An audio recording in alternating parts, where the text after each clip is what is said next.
Ever popped your hood at night and wish you had a flashlight that held itself? Today in the garage, we'll show you how.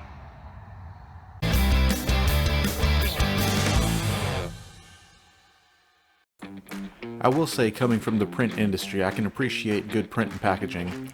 And they did a pretty good job here. The box has a holographic ink embossed in the cardboard, and inside we've got some order information here, my address and receipt.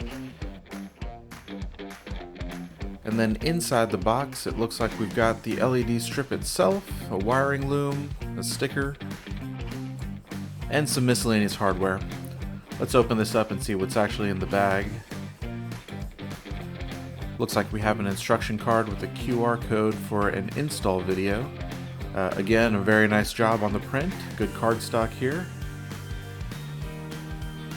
And then in the bag itself, it looks like we have some zip ties, some self-adhesive mounts, and an interrupt switch with a spade connector on the end.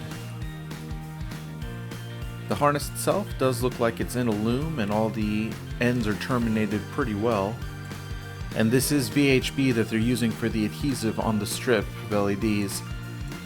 That's a 3M product and it is a fantastic pressure sensitive adhesive. It's the primary tape we use at work when we can't use a mechanical fastener to secure a sign. Now the ring terminal and the spade connector I probably will not use. I have a switch panel already mounted in the car, so I'm going to have to clip some of these ends off and run it a little differently than what the guys at TEQ were probably envisioning.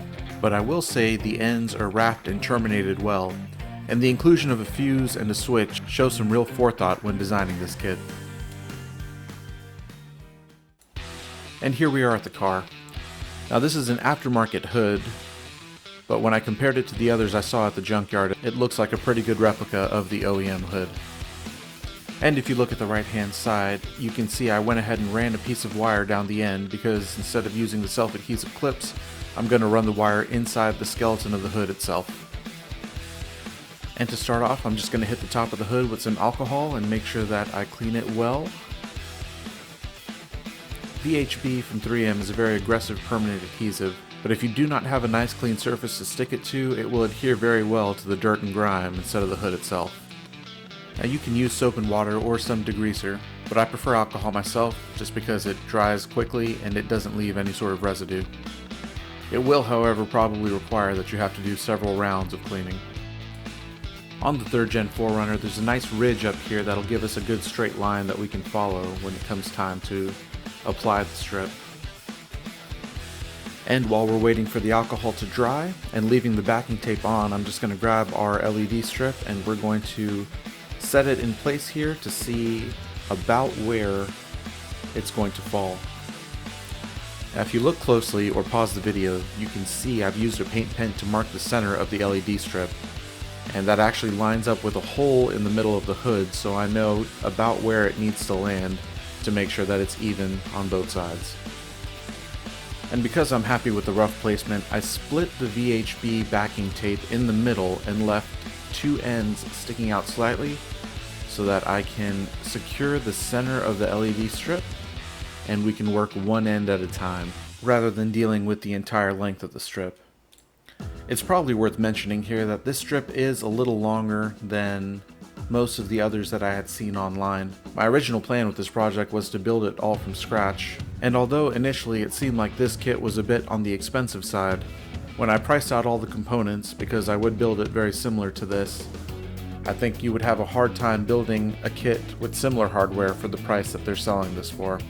That being said, there are smaller light strips and less aggressive tapes that would certainly make this a much more economical project if you were to build it on your own. However, for the $50 price tag that they're currently selling it for, I think this is a pretty good value.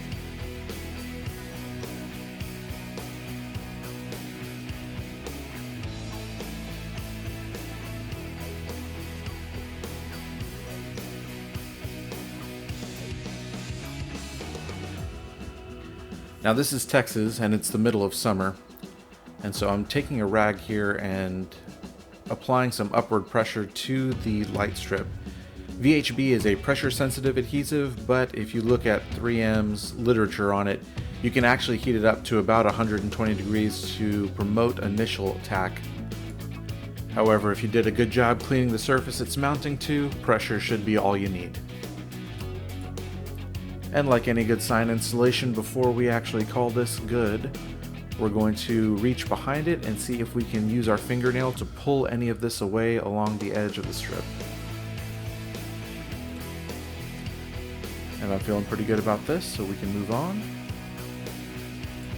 Now normally you would use the red ring connector on the harness and connect it directly to the battery, and then use the spade terminal either on the interrupt switch, touching some bare metal, or attach the spade connector end to a ground. Because I have a switch panel inside the car, I'm not going to be using the install method that TEQ recommends, and instead clipped off both the ring terminal and the spade connector. In their place, I crimped 2 ferrules, and in keeping with the nice job they did, I went ahead and added some colored heat shrink to the end of those terminations. These ferrules will secure the connectors and keep the wires themselves from fraying under the pressure of the screws.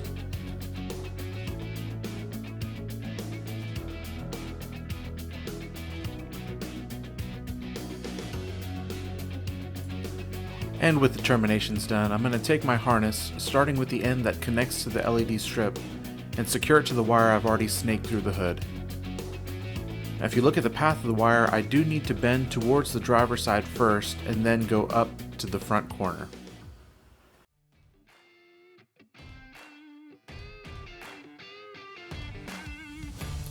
I thought this would be more challenging, but it actually fed through really well. And you can see the wire kind of peeking out from under the skeleton, and I'm just working it back and forth until I get the harness past the bend. To make sure I don't put stress on the connector or loom, I'm continually feeding the loom in faster at the bottom than I am pulling it out the top. And it didn't take very long to snake through the hood. So we can get our connector free, and I'm going to pull off the electrical tape and unloop my wire from the connector head.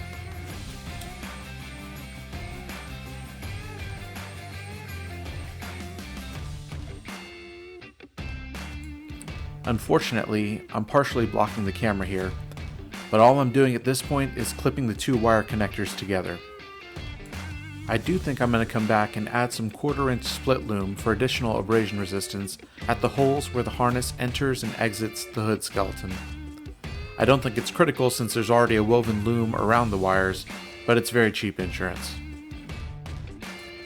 And let's switch angles to get a better look at the driver's side of the engine bay and fuse block that came with the switch panel the previous owner installed. And just like before, we're going to clean the surface off real well. And although the kill switch only needs about 1 inch of area to apply, we're going to go ahead and clean the whole side. So here I've got a little alcohol on a rag, and I'm just getting all the grime off so that I can test fit the loom and make sure I'm happy with the amount of slack it has throughout.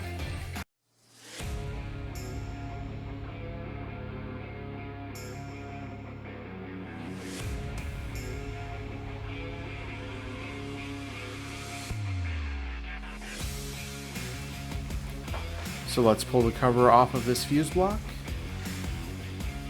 and we can see all the screw terminals here and their associated fuses. And the terminal I chose to use actually has a 30 amp fuse in there. I will swap that out for a 5 amp fuse just to mirror the rating that was spec'd out for the inline fuse. There's actually very little chance of overload from an LED strip, but there's always the risk of an open short when you have an environment like the engine bay, where there's moving parts and vibrations happening all the time.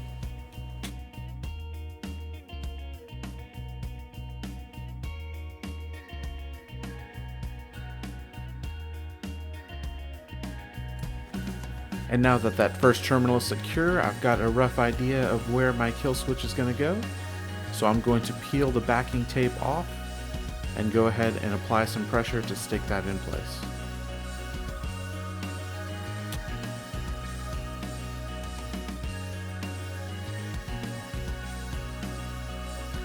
For simplicity's sake, I left the inline fuse in the loom when I crimped on the ferrule. For a non-critical device like this, I'm not really concerned about adding a second fuse. It's really just another point of failure, since I've got the fuse block, but to simplify future installs in case I start running out of switches, I left it in place.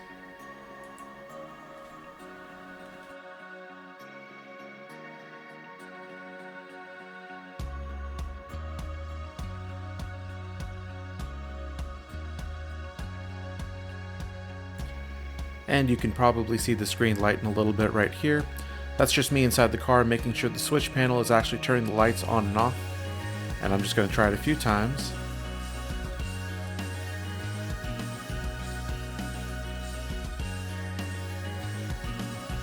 And now that I'm confident that it's working, I'm going to go ahead and replace the cover on the fuse block and test the kill switch before leaving it in the always on position so that I can use the switch panel inside the car for control. Now, as cool as having underhood lights are, in the age of everyone having a flashlight and camera on their phones, I've always viewed it as an elegant solution to a problem that doesn't really exist. But now that I've been using them the last couple of weeks, I'm sold. So now you can see the true reason that I'm doing this mod. Adding one more achievement badge to my switch panel. And although I'll need to make a sticker specifically for underhood, for now I've got a sticker that says hood. And we'll give it a few test clicks.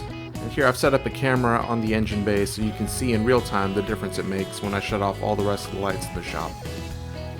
If you've made it this far, thanks for sticking around. If this video helped you out, give it a like and consider subscribing. If you have your own tips and tricks, leave them down in the comments below. And I'll see you guys next time in the garage.